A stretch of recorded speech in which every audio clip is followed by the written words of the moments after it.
اعوذ باللہ من الشیطان الرجیم بسم اللہ الرحمن الرحیم۔ عزیزان من، آج اگست 1983 کی 12 تاریخ ہے اور درس قرآن کریم کا آغاز سورہ المنافقون سے ہو رہا ہے۔ کہا یہ ہے کہ اذا جاءک المنافقون قالوا نشہد انک لرسول اللہ، منافق تمہارے پاس آتے ہیں اے رسول، تو وہ کہتے ہیں کہ ہم گواہی دیتے ہیں اس بات کی کہ تو اللہ کا رسول ہے۔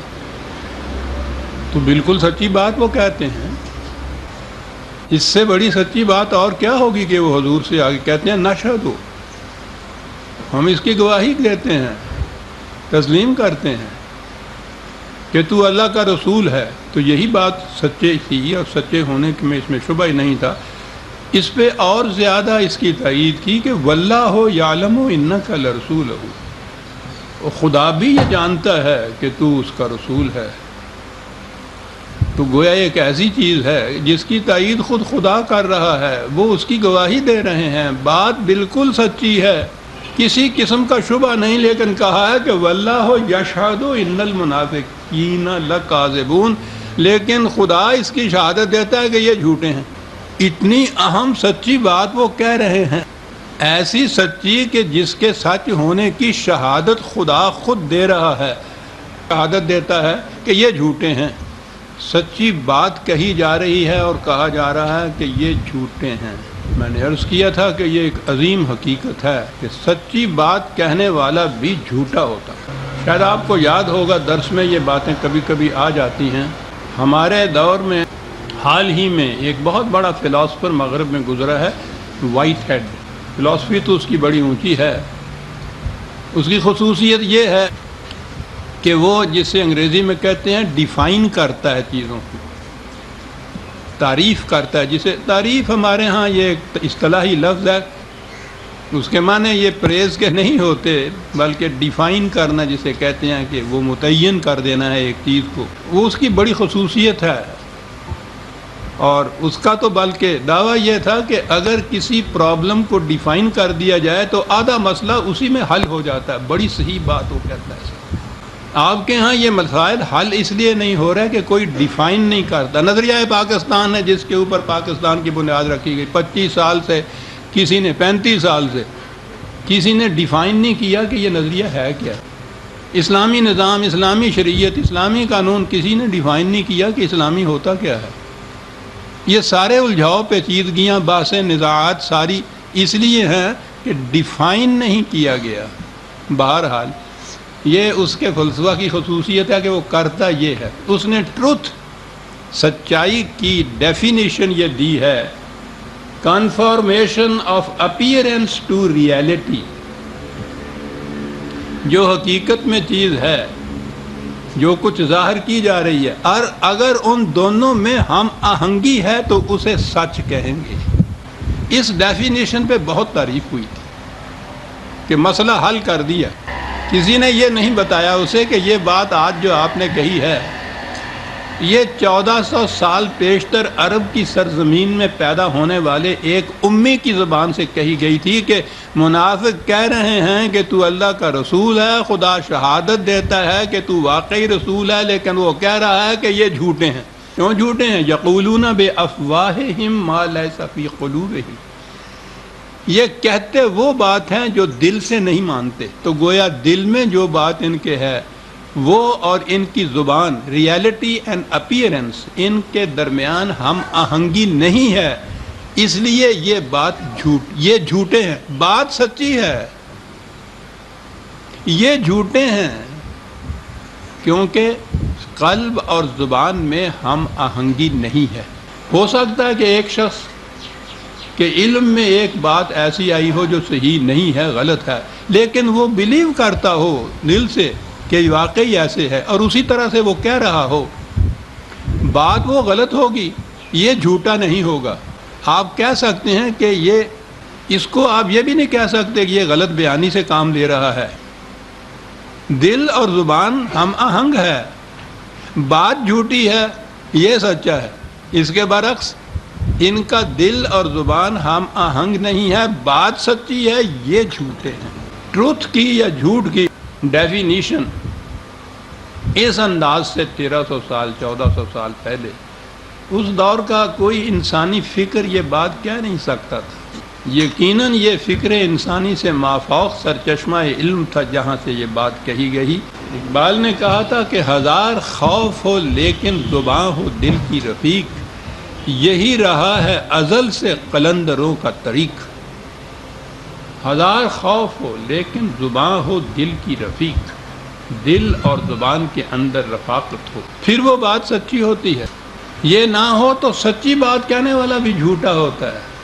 آپ کے دور میں اس وقت جس قدر بھی جرائم عام ہو رہے ہیں، برائیاں عام ہو رہی ہیں، معاشرہ سارے کا سارا بگڑا ہوا ہے، اس کی بنیادی وجہ یہ ہے کہ دل اور زبان ہم آہنگ نہیں۔ آہستہ آہستہ تجربے نے جب یہ بتا دیا کہ یہ ہم آہنگی نہیں ہے تو اعتماد ہی اٹھ گیا آپ کو، نہ دیر میں نہ حرم میں خودی کی بیداری، نہ سیاست میں نہ مذہب میں نہ معاشرے میں نہ معاشرت میں یا معاشی میں، کسی مقام کے اوپر بھی آپ کا اعتماد ہی نہیں کسی دوسرے کے اوپر کہ یہ ٹھیک کہتا ہے، یہ سچ کہتا ہے۔ اسی کو قرآن نے منافقت کہا، موقع پرستی کہہ لیجئے، مفاد طلبی کہہ لیجئے، کچھ بھی کہیے۔ یہ ایک چیز ہے جو آپ کے معاشرے کے اندر عام ہو گئی ہے کہ جو کچھ بظاہر نظر آتا ہے فی الحقیقت وہ نہیں ہوتا۔ سارا معاشرہ ہمارا آج منافقت میں مبنی ہو گیا ہے، اور قرآن کہتا ہے کہ خواہ یہ بات سچی بھی کہیں لیکن یہ جھوٹے ہوتے ہیں۔ جو سامنے آتا ہے، جو کہا جاتا ہے کہ یہ ہے، وہ در حقیقت نہیں ہوتا۔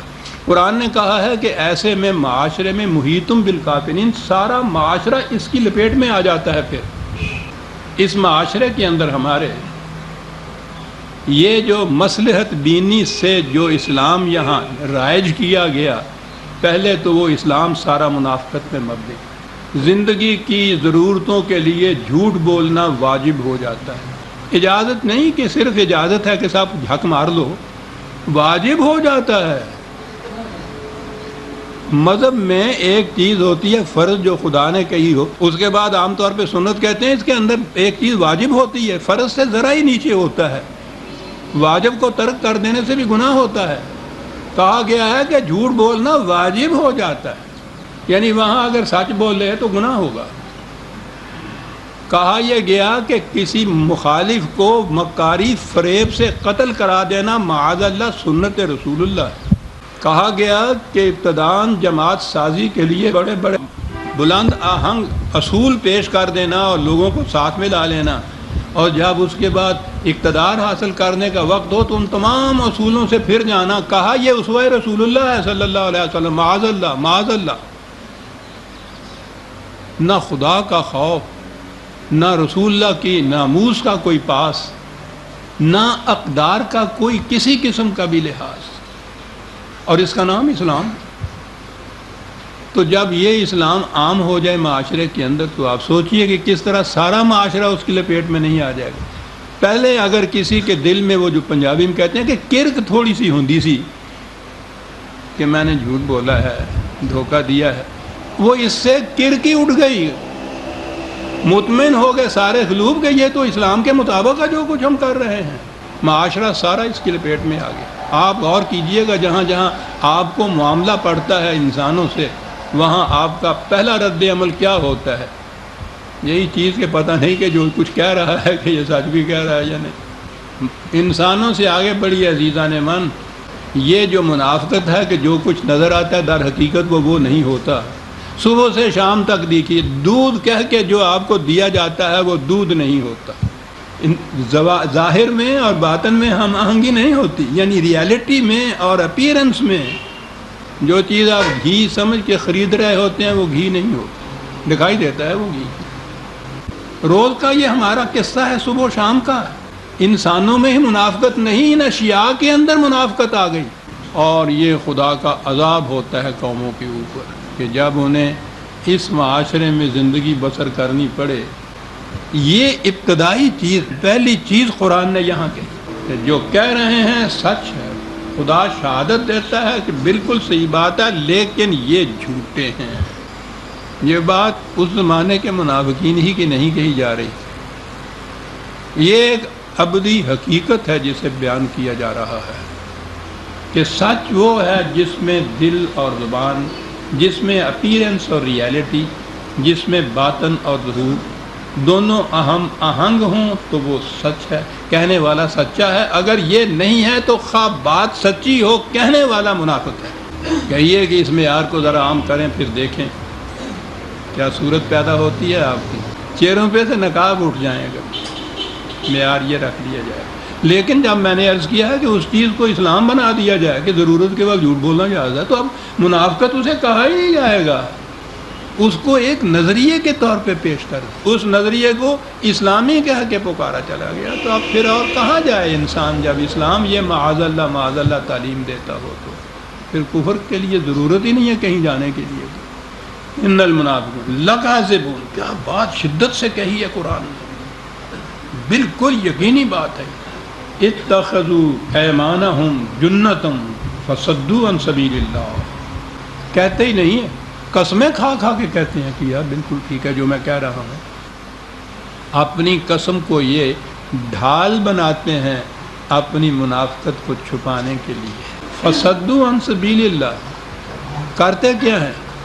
خود تو ڈوبے تھے، خدا کی طرف جانے والے راستوں میں روک بن کر کھڑے ہو جاتے ہیں۔ کوئی اگر راست باز رہنا بھی چاہے، کوئی اگر فریب کاری نہ بھی کرنا چاہے، صحیح راستے پہ چلنا بھی چاہے، تو راستے میں اگر کہہ دیا جائے کہ نہیں میاں یہ جو فریب کاری اس قسم کی تم کہتے ہو فریب کاری نہیں ہے، یہ اسلام ہے، بالکل اسلام کے مطابق ہے، سنت رسول اللہ معاذ اللہ بالکل ایسی ہے، تو وہ پھر رکے گا ہی نہیں۔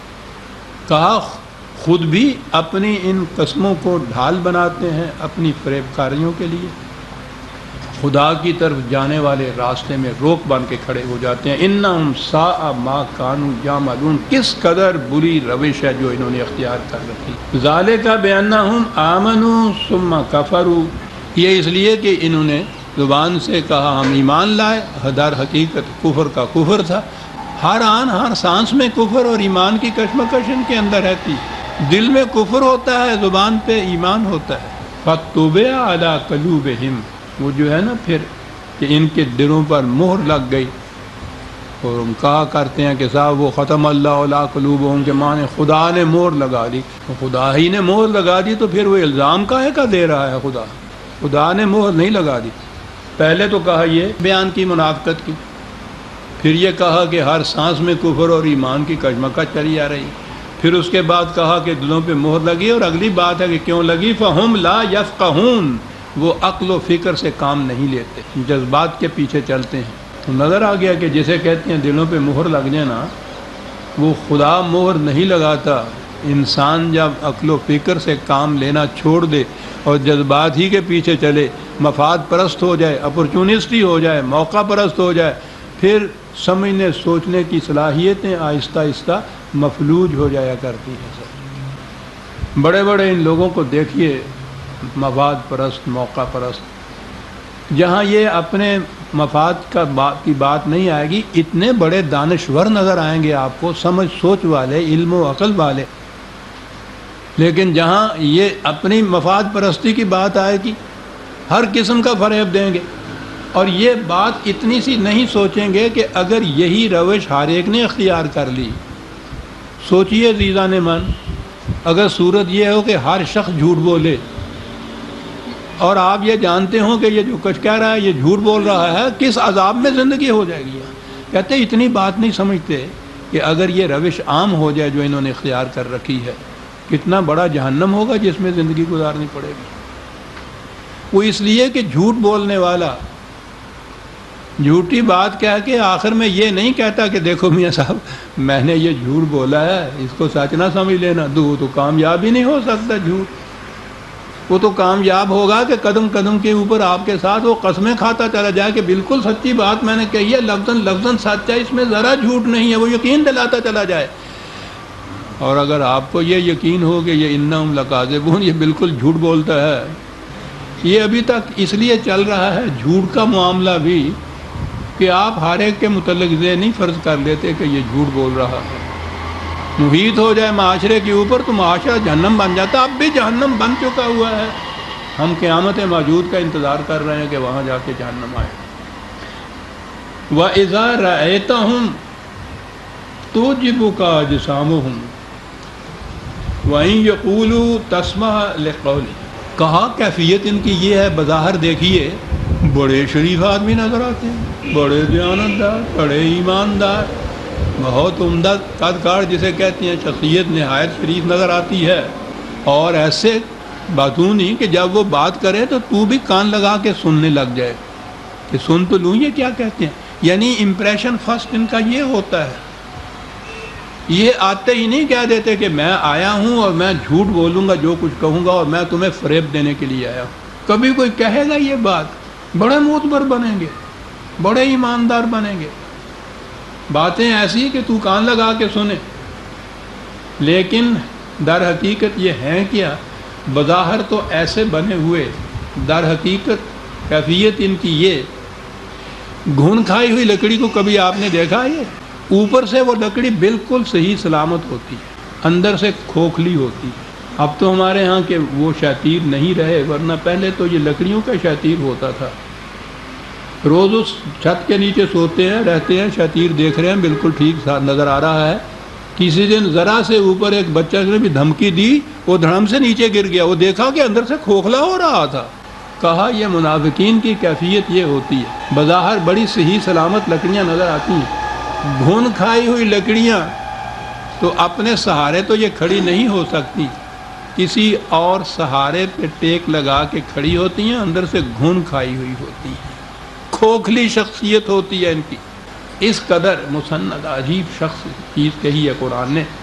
سہارا لیے ہوئے یہ کھڑی رہتی ہیں کسی نہ کسی چیز کا، اپنی شخصیت کا سہارا نہیں، وہ تو گھن کھائی ہوئی ہوتی ہے. اور سہارے ہوتے ہیں جن کے آسرے یہ کھڑے ہوتے ہیں اور دھوکہ دے سکتے ہیں. کیفیت ان کی یہ ہوتی ہے، بڑی عجیب بات کہی. منافق سب سے زیادہ بزدل ہوتا ہے. اول تو اس بات کے اوپر ہر وقت دھڑکا لگا رہتا ہے کہ جو بات جھوٹ بول گیا ہوں، فریب دے گیا ہوں، وہ کہیں بات کھل نہ جائے. اور جھوٹ کے اوپر، فریب کے اوپر جو کچھ بنایا ہوا ہوگا اس کو فیس کرنے کی جرت نہیں اس کے اندر ہوتی. بڑا بزدل ہوتا ہے. یہی بات ہے اگلی بات قرآن نے کہی. بزدلی کی یہ کیفیت، یحسبون کل صیحۃ علیہم، کیفیت یہ ہے کہ کہیں ذرا پتہ کھڑکا اور انہوں نے کہا کہ آئی موت ہماری. یہی وجہ ہے کہ یہ منافق جن میں کچھ سٹینڈ لینے کی جرت نہیں ہوتی، کہیں ذرا اس کو شبہ بھی پڑے کہ کچھ میری مخالفت یہ کچھ ہوتی ہے، بخلا اٹھتا ہے اس میں. یہ ہوتا ہے یحسبون کل صیحۃ علیہم، بزدلی کا یہ عالم. ہم العدو، جماعت مومنین سے کہا کہ ان کی ظاہرداری پہ نہ جانا، سخت دشمن ہیں، فاحذرہم، بڑی احتیاط برتو ان کو. قاتلہم اللہ، اب ان کی طرف آئے. ستیہ ناس ان کا جیسے ہم اپنے ہاں یہ کہتے ہیں نا، خدا سمجھے، ان سے محاورہ ہوتا ہے، یہ عربی زبان کا محاورہ ہوتا ہے. خدا ان کو تباہ کرے، خدا سمجھے ان کو. ستیہ ناس ان کا، انا یؤفکون، سمجھ سوچ کی صلاحیتیں رکھنے کے باوجود یہ کدھر بہہ کے جا رہے ہیں. یہ روش تو تباہی کی روش ہے. خود بھی تباہ ہوں گے، معاشرے کو بھی تباہ کریں گے. کدھر بہہ کے چلے جا رہے ہیں. وَإِذَا قِيلَ لَهُمْ تَعَالَوْا يَسْتَغْفِرْ لَكُمْ رَسُولُ اللَّهِ لَوَّوْا رُءُوسَهُمْ وَرَأَيْتَهُمْ يَصُدُّونَ وَهُمْ مُسْتَكْبِرُونَ. ان سے اگر کہا جائے، یہاں آیا استغفار کہ آؤ رسول کی طرف، وہ تمہارے لیے استغفار کرے. تو استغفار تو ہمارے ہاں بخشش کے معنی میں آتا ہے نا، مغفرت ہی اس معنی میں آتی ہے کہ تمہارے لیے بخشش کی دعا کرے رسول. اور وہ سر پھیر کے چل دیتے ہیں، خود بھی چل دیتے ہیں، دوسروں کو بھی روکتے ہیں کہ ادھر نہ جانا. بڑے تکبر کے لہجے میں یہ کرتے ہیں. تو یہ کیا بات تھی کہ وہ تمہارے لیے بخشش کی، مغفرت کی دعا کرے. آؤ، کیا حرج تھا؟ رسول نہیں کچھ کرنا تھا نا، اس ماں بھی منافقت برت. یہ جو اصطلاحیں ہیں قرآن کی عزیزان من، استغفار، مغفرت وغیرہ، بار بار آ چکی ہیں درس کے اندر، آپ کو معلوم ہے. استغفار کے معنی ہوتے ہیں غلط روش پہ چلنے والا جب اپنی غلطی کا احساس کر لے تو وہ پھر کھڑا ہو جاتا ہے اس مقام پہ، آگے نہیں بڑھتا۔ لیکن اتنی سی چیز تو کافی نہیں ہوتی، پھر وہ پیچھے پلٹتا ہے۔ جس غلط راستے پہ چلتا آ رہا تھا اسے چھوڑ کر صحیح راستے پہ چلنا شروع کر دیتا ہے۔ یہ جو پلٹنا ہے یہ توبہ ہے، اور یہ صحیح راستے پہ اس کے بعد چلنا جو ہے یہ اصلاح قرآن نے کہا ہے، من تابہ و اصلح، جس نے احساس کر لیا اپنی غلطی کا، رک گیا، پلٹ گیا اس سے اور پھر صحیح راستے پہ چل پڑا۔ کہا کہ اس سے وہ غلط راستے پہ چلنے سے جو نقصان اس کا ہوا تھا اس کا ازالہ ہو جاتا ہے صحیح راستے پر چلنے سے۔ یہ جو ہے نا کسی کے متعلق یہ کہنا کہ آؤ بھائی یہ صحیح راستہ ہے، میں تمہیں بتاتا ہوں اس کے اوپر چلو، اس کے نقصانات سے جو اس کا ازالہ ہوتا ہے، اس کی حفاظت ہوتی ہے، اسے مغفرت کہتے ہیں۔ وہ مغفرت اپنے لیے خود کرتا ہے۔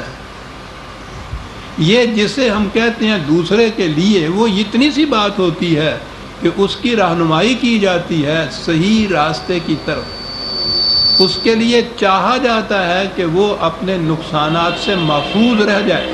محفوظ اسی نے خود رہنا ہوتا ہے، چلنا اسی نے ہوتا ہے۔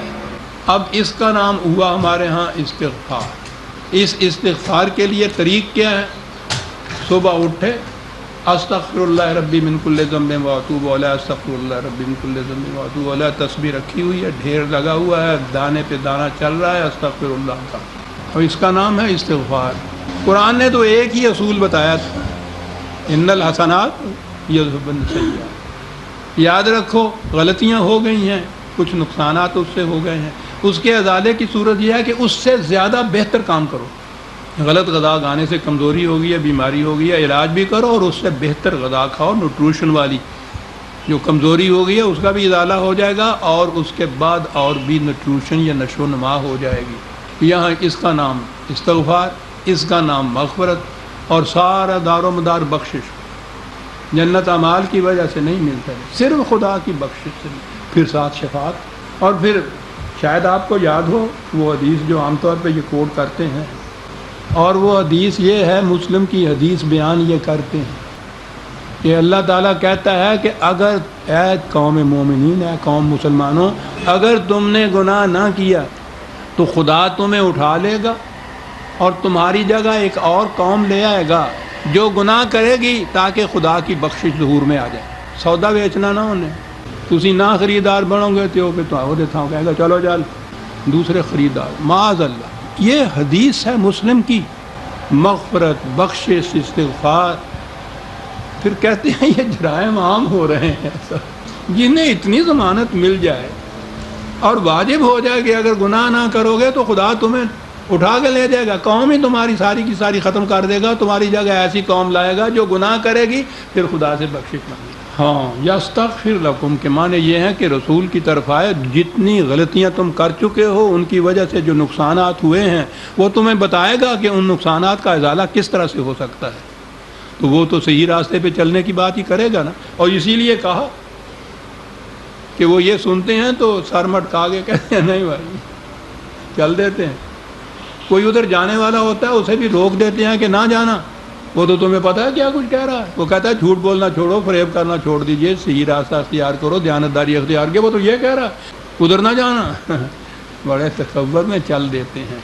سواء علیہم استغفرت لہم ام لم تستغفر لہم لن یغفر اللہ۔ تو ان ایسی قوم کے لیے، ایسے لوگوں کے لیے تو یکساں ہے تو انہیں یہ صحیح راستے کی طرف دعوت دے یا نہ دے، رہنمائی کرے یا نہ کرے۔ جنہوں نے پہلے سے فیصلہ کر لیا کہ ہم نے یہ بات ماننی نہیں ہے، انہیں اس واعظ و نصیحت کا فائدہ کیا ہوگا؟ اس طریق سے نہیں یہ گناہوں کی یا جرائم کے نقصانات کا ازالہ ہوا کرتا۔ اب یہ جو ذہن میں یہ تھا کہ لن یغفر اللہ کے معنی ہو کہ خدا بخشش کرے گا ہی نہیں، ان کی یہ ترجمے ہو جاتے ہیں نا ان کے، کہ تو بخشش کی دعا مانگ یا نہ مانگ، خدا تو ان کی بخشش کرے گا ہی نہیں، تو چلو فیصلہ ہو گیا۔ کہ رسول بھی کوشش کر کے بے شک دیکھ لے، یعنی یہ ان کے ترجموں کے مطابق خدا اس کے باوجود نہیں کرے گا، تو آ گئی ذمہ داری خدا کی کہ وہ نہیں کرے گا، وہ تو خدا ہے اس نے یوں ہی یہ دل میں شبہ پیدا ہوا، اسے پتا تھا، اس نے فوراً آگے کہہ دیا کہ ان اللہ لا یہدی القوم الفاسقین، جو قوم صحیح پیٹرن چھوڑ کے خود غلط پیٹرن اختیار کر لے اپنے لیے، وہ صحیح راستے پہ کیسے چل سکتی ہے؟ خدا یہ نہیں کرے گا۔ اس کے بعد تو خود بتا دیا کہ کون لوگ ہیں جن کے لیے نہیں کرے گا۔ ہم الذین یقولون لا تنفقوا علی من عند رسول اللہ حتی ینفد۔ بڑے سخت مراحل میں سے گزرنا پڑا تھا صدر اول کی اس جماعت مومنین نبی اکرم صلی اللہ علیہ وسلم کو، بڑے ہی سخت مراحل جان گداز تھے۔ میں نے عرض کیا ہے نا کہ 7 سال کی مدت میں قریباً 82 بڑے بڑے جنگ اور جھڑپیں، اتنی مدت کے اندر، اتنی سی چھوٹی سی کمیونٹی کے اندر ضرورت تھی وہاں ان چیزوں کے تیاری کے لیے، استحکام کے لیے خرچ بھی کیا جائے۔ کہتے ہیں ان کی کیفیت یہ ہے، خود تو سوال ہی نہیں کہ اس کے لیے کچھ یہ دیں، دینے والوں کو بھی روکتے ہیں کہ مت دینا انہیں کچھ، یہ تمہارے خلاف خرچ کریں گے۔ وَلِلَّهِ خَزَائِنُ السَّمَاوَاتِ وَالْأَرْضِ وَلَٰكِنَّ الْمُنَافِقِينَ لَا يَفْقَهُونَ۔ انہیں پتہ نہیں ہے کہ یہ جماعت مومنین اس عسرت اور مشکل کے زمانے میں جو کچھ دے گی وہ در حقیقت جسے آج کہتے ہیں نا انویسٹ کرے گی، وہ ایک مدت کے بعد انہیں کیا معلوم ہے کتنے گنا ہو کر وہ ملے گا ان کو۔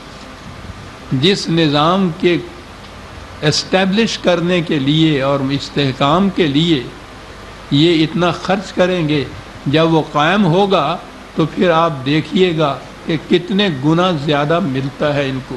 لیکن منافق اس بات کو سمجھ نہیں سکتا، وہ تو فریب کاری سے ہی کوئی سودا کرتا ہے، دیانت داری سے سودا کرنے میں آخرت میں آخر الامر کیا ملتا ہے یہ بات سمجھ ہی نہیں سکتا بے ایمان جو ہے، بددیانت جو ہے۔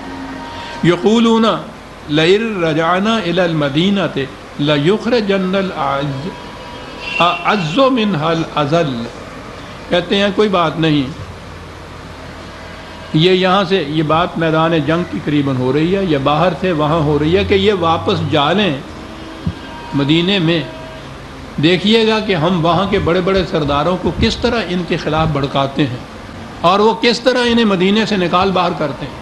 سوچئے عزیزان من کن مشکلات سے سامنا تھا۔ انہیں معلوم تھا کہ مدینے میں ان کے ہم نوا اتنے لوگ بڑے بڑے موجود ہیں کہ جا کے ان سے کہیں گے تو ہم تو کچھ نہیں کر سکے، وہ انہیں نکال دیں گے مدینے سے، اس لیے کہ یہ اذل ہے۔ انہوں نے کہا بڑے کمزور واقع ہوئے ہیں، ذلیل واقع ہوئے ہیں، یہ کہتے تھے یہ وہ تھے جو بظاہر مسلمان ہوئے تھے، اپنے آپ کو اس جماعت میں شمار کراتے تھے، یہ ان کی طرف سے ہو رہا ہے۔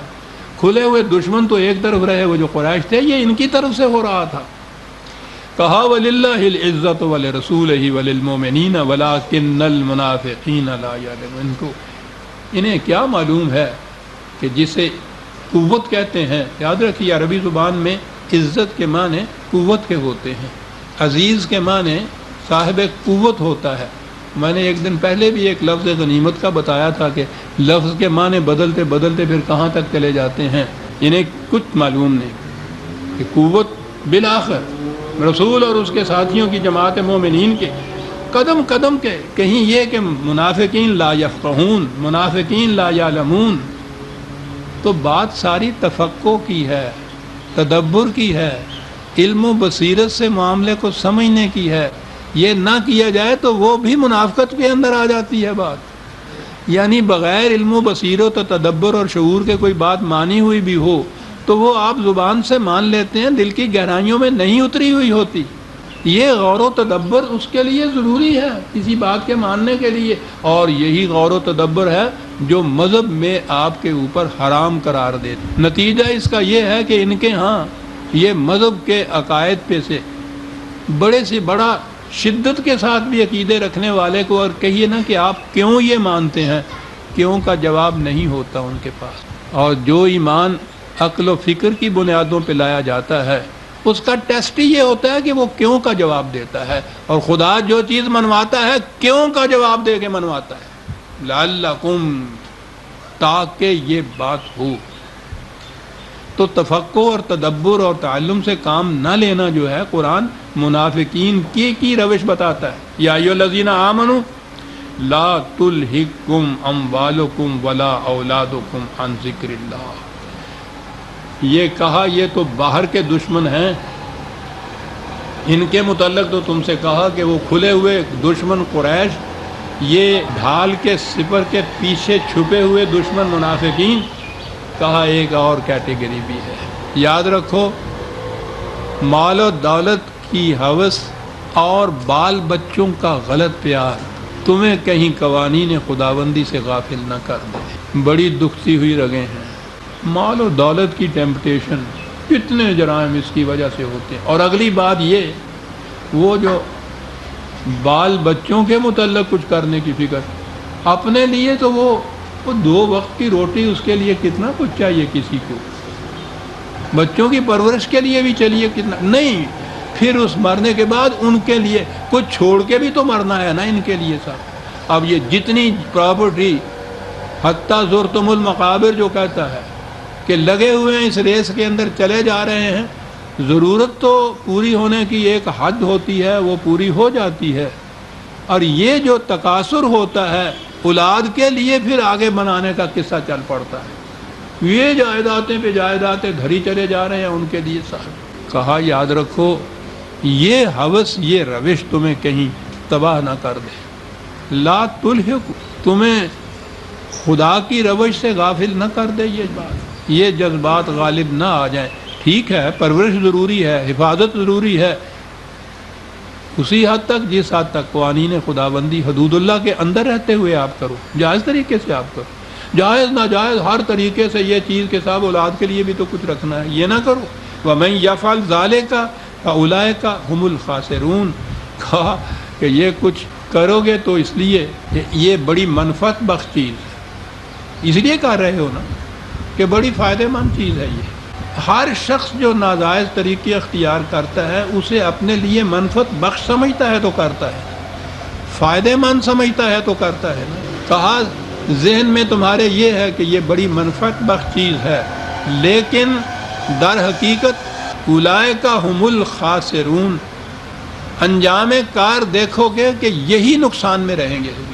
وہ مشکل یہ ہے کہ یہ جو قرآن انجام بتاتا ہے نا، اس کے لیے وقت لگتا ہے کافی، اور اسے وہ کہتا ہے مہلت کا وقفہ.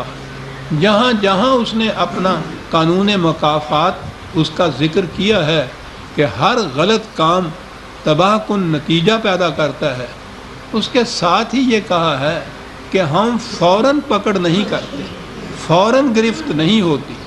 اس کے لیے بیج بونے میں اور اس کے پک کا فصل بننے کے اندر ایک وقفے کا، مہلت کا وقفہ ہوتا ہے، وقفے کا وقت ہوتا ہے. اس سے پیشتر وہ بیج پک کر اپنا نتیجہ پیدا ہی نہیں کر سکتا. اور اس کے لیے تو قرآن کریم نے متعدد مقامات پہ خود نبی اکرم صلی اللہ علیہ وسلم سے بھی یہ کہا کہ اس میں جلدی مت مچو. یہ لوگ جلدی مچا رہے ہیں کہ لاؤ تو وہ کہاں ہے تمہارا خدا اور کہاں ہے اس کا قانون. روز لوگ یہاں بھی کہتے ہیں کہ صاحب یہ دیکھ لیجئے یہ ظالم بے ایمان بددیانت جو ہے پنپتے چلے جاتے ہیں، روز بڑھ کے چلے جاتے ہیں، کچھ بھی نہیں ہوتا صاحب، خام خواہ کے لیے کہہ چلے جا رہے ہیں، تباہی آتی ہے، نقصان ہوتا ہے. یہی چیزیں وہ لوگ بھی کہتے ہیں، ہر دور میں یہ کہیں گے. خود حضور سے بھی یہ کہنا پڑا اللہ تعالیٰ کو کہ بس ذرا استقامت سے کام لو، یقین اس پہ رکھو کہ ہوگا یہ ضرور. کب ہوگا یہ تم نہیں بتا سکتے، ہمارا قانون مکافات یہ بتائے گا کہ یہ کب ہوگا. وہ قانون کہ سینکھیا کھانے والا جو ہے وہ تو شاید 5 منٹ کے اندر ہی مر جائے. وہ جو آج کل کے چلے ہوئے ہیں نا سینکھیا کھانے والے، وہ آپ نے ٹی وی پہ دیکھا ہوگا. ایک ہی چیز میں سمجھتا ہوں کام کیا ہے، وہ جو سگریٹ کے خلاف کہتے ہیں نا، وہ بھولا خودکشی کا صحیح طریقہ، وہ بڑا ایفیکٹو ہے. ایک خودکشی تو وہ بتاتا ہے کہ ریل کے نیچے آ گیا ہے، گلے میں پھندا ڈال لے، سینکھیا جاڑ لے، اسی وقت ہوتی ہے. یہ جو ہے نا سگریٹ، اور پھر سگریٹ کی منافقت، یعنی بظاہر سگریٹ، بباطن اس میں افیم، چرس، ہیروئن کچھ ایسا کچھ کہلاتی ہے. وہ اس کے لیے ایک وقت لگتا ہے. موت اس کا بھی انجام ہوتا ہے، خودکشی یعنی کبھی موت نہیں. لیکن وقت لگتا ہے. اس لیے ہر غلط کام کے نتیجہ برآمد ہونے میں جو وقفہ ہوتا ہے اس کے لیے الگ الگ قانون ہوتا ہے. کس قسم کا وہ غلط کام ہے، کتنے وقت کے بعد نتیجہ نکلے گا. سینکھیا ہے فوراً نکل آئے گا، اس قسم کا سگریٹ ہے تو بھولے کے مرنے میں تھوڑا سا وقت لگتا ہے. معاشرے بھی اسی طرح تباہ ہوتے ہیں. قوم میں قرآن میں افراد کے ہلاکت کے متعلق بہت کم کہا گیا ہے. اصل میں تو قومیں تباہ ہوتی ہیں، معاشرہ تباہ ہوتا ہے، نظام تباہ ہوتا ہے، سسٹم تباہ ہوتا ہے، ملک یہ سلطنتیں تباہ ہوتی ہیں، اور قرآن انہی کا ذکر کرتا ہے بار بار. اور اس میں تو پھر وہ یہ کہتا ہے کہ جب غلط معاشرہ یا غلط نظام حکومت کے نتیجے میں تباہی آتی ہے تو پھر وہ انہی تک محدود نہیں رہا کرتی کہ جو اس ظلم کے ذمہ دار ہوتے ہیں، وہ سب کو بہا کر لے جایا کرتی ہے. آتی کب ہے، یہ ہے وہ قانون. دو باتیں ہیں جن میں الجھن پیدا ہوتی ہے. ایک تو یہ کہ ایک طرف تو خدا کہتا ہے کہ واللہ سریع الحساب، کہ ہم فوراً ساتھ کے حساب کرتے چلے جاتے ہیں، اور دوسری طرف یہ کہتا ہے کہ اس کے لیے وقت لگے گا اس کا نتیجہ برآمد ہونے میں. تو اگر وہ ساتھ ہی سریع الحساب بہت جلد حساب کر دیتے ہیں تو پھر یہ فوراً کیوں نہیں ہوتا؟ وہ حساب کر دینا وہ یہی ہے، وہ جو بینک والے ہر شام کو آپ کے ہاں کا وہ جو ڈیبٹ اور کریڈٹ اکاؤنٹ ہوتا ہے نا، وہ کرتے چلے جاتے ہیں روز. تو آہستہ آہستہ جب آپ کے ہاں ڈیبٹ بڑھتا چلا جاتا ہے تو ایک دن آتا ہے جب آپ کے کریڈٹ سے وہ زیادہ ہو جاتا ہے. حساب روز کرتے چلے جاتے ہیں. خدا کا قانون مکافات روز یہ حساب کر دیتا ہے آپ کا. اس حساب کے محسوس طور پر نتیجہ مرتب ہونے کے اندر یا ظاہر ہونے کے اندر نتیجے کا ایک وقت لگتا ہے.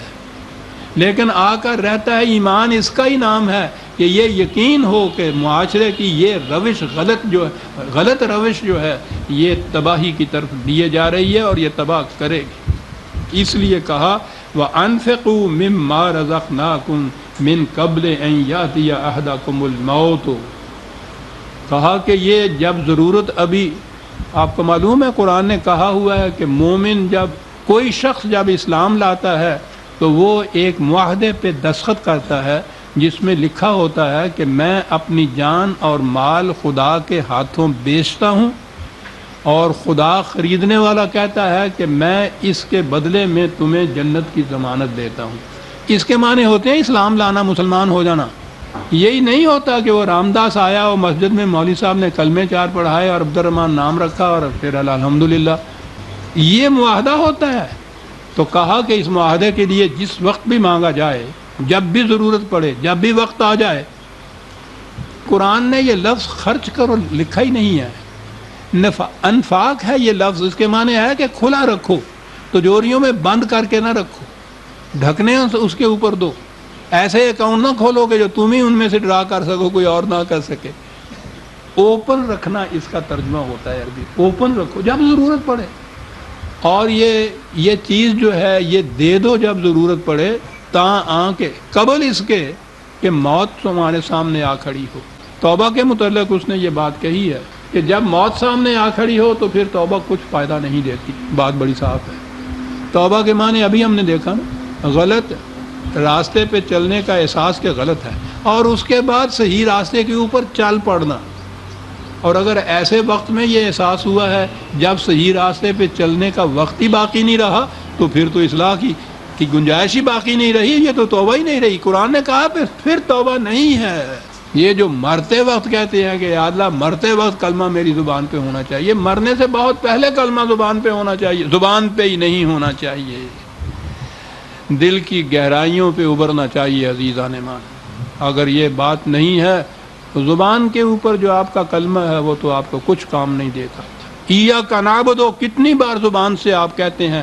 نہایت مقدس ایٹماسفیئر فضا کے اندر مسجد پہ کھڑے ہو کے قبلہ روح ہو کے آپ کہتے ہیں، کیا کہتے ہیں آپ؟ ایاک نعبد، ہم تیرے سوا کسی کی اطاعت نہیں کرتے. یہ آپ کہہ رہے ہوتے ہیں 40 مرتبہ مسجد میں کھڑے ہو کے. کیا آپ کا دل اور زبان ہم آہنگ ہوتا ہے؟ دل اور زبان نہیں، آپ کا عمل اور آپ کی زبان ہم آہنگ ہوتی ہے اس میں؟ روزمرہ اگر یہ بات، تو مرتے وقت اگر کلمہ زبان پہ آ گیا تو وہ کون سی بات ہوگی قبل اس کے کہ موت تمہارے سامنے کھڑی ہو. فَيَقُولَ رَبِّ لَوْلَا أَخَّرْتَنِي إِلَىٰ أَجَلٍ قَرِيبٍ فَأَصَّدَّقَ وَأَكُن مِّنَ الصَّالِحِينَ. تو اس وقت پھر تم یہ کہو گے کہ یا اللہ مجھے اگر کچھ مہلت دے دی جائے تو میں پھر دیکھیے کتنا نیک بن جاتا ہوں. اس نے کہا وَلَن يُؤَخِّرَ اللَّهُ نَفْسًا إِذَا جَاءَ أَجَلُهُ. جب کسی عمل کے نتیجے کے ظاہر ہونے کا وقت آ جاتا ہے تو پھر اسے پوسٹ پون نہیں کیا جاتا، پھر مؤخر نہیں کیا جاتا، پھر اس کے لیے مہلت نہیں دی جاتی. تو قبل اس کے کہ وہ موت سامنے کھڑی ہو جائے یہ کرو. اور بڑی چیز یہی ہے، دیکھیے کس انداز سے وہ بات کر کے موت کے متعلق بتایا نہیں کب آئے گی، تو وہ تو کسی آن آ سکتی ہے. تو جب یہ کہا کہ قبل اس کے کہ موت آ کھڑی ہو اس وقت یہ کرو، اس کے معنی یہ ہے کہ فوراً کرو. کیا پتہ ہے کہ اگلا سانس بھی نہ آئے تمہارے، تو موت کا پتہ نہیں کب آئے، اور موت آنے سے پہلے یہ کچھ کرو. تو اس کے معنی یہ ہے کہ جب احساس ہو گیا ہے غلط روش پہ چلنے کا، فوراً صحیح روش کے اوپر آ جاؤ. واللہ خبیر بما تعملون. خدا اسے نہیں دیکھتا کہ تم کہتے کیا ہو، خدا دیکھتا یہ ہے کہ تم کرتے کیا ہو. تو موت آنے سے پہلے یہ 1000 بار کہنے سے بات یہ نہیں، 1000 بار. میں نے تو صرف نمازی کے لیے ہی کہا ہے ایاک نعبد، وہ کہتا ہے یہ آپ کا مؤذن کھڑا ہو کر مینارے کے اوپر ساری دنیا کے سامنے یہ اشہد ان لا الہ الا اللہ، شہادت دیتا ہوں میں، گواہی دیتا ہوں میں، اعلان کرتا ہوں میں کہ خدا کے سوا کوئی صاحب اقتدار نہیں دنیا کے اندر، کوئی حاکم نہیں بن سکتا. اعلان کر رہا ہوتا ہے. سوچو تو صحیح عزیزان من، وہ کہہ رہا ہوتا ہے، وہ سچی بات کہہ رہا ہوتا ہے، بات سچی کہہ رہا ہوتا ہے لیکن وہ جھوٹا ہوتا ہے. یہ ہے جو آج سورہ منافقون نے ہمیں یہ بتایا. ہم تو قدم قدم کے اوپر، ہم تو قرآن کے معیار کے مطابق بات سچی کہنے والا بھی ہم میں سے جھوٹا ہے، کیونکہ قلب اور زبان کی ہم آہنگی نہیں ہے. سورہ المنافقون آج ختم ہو گئی.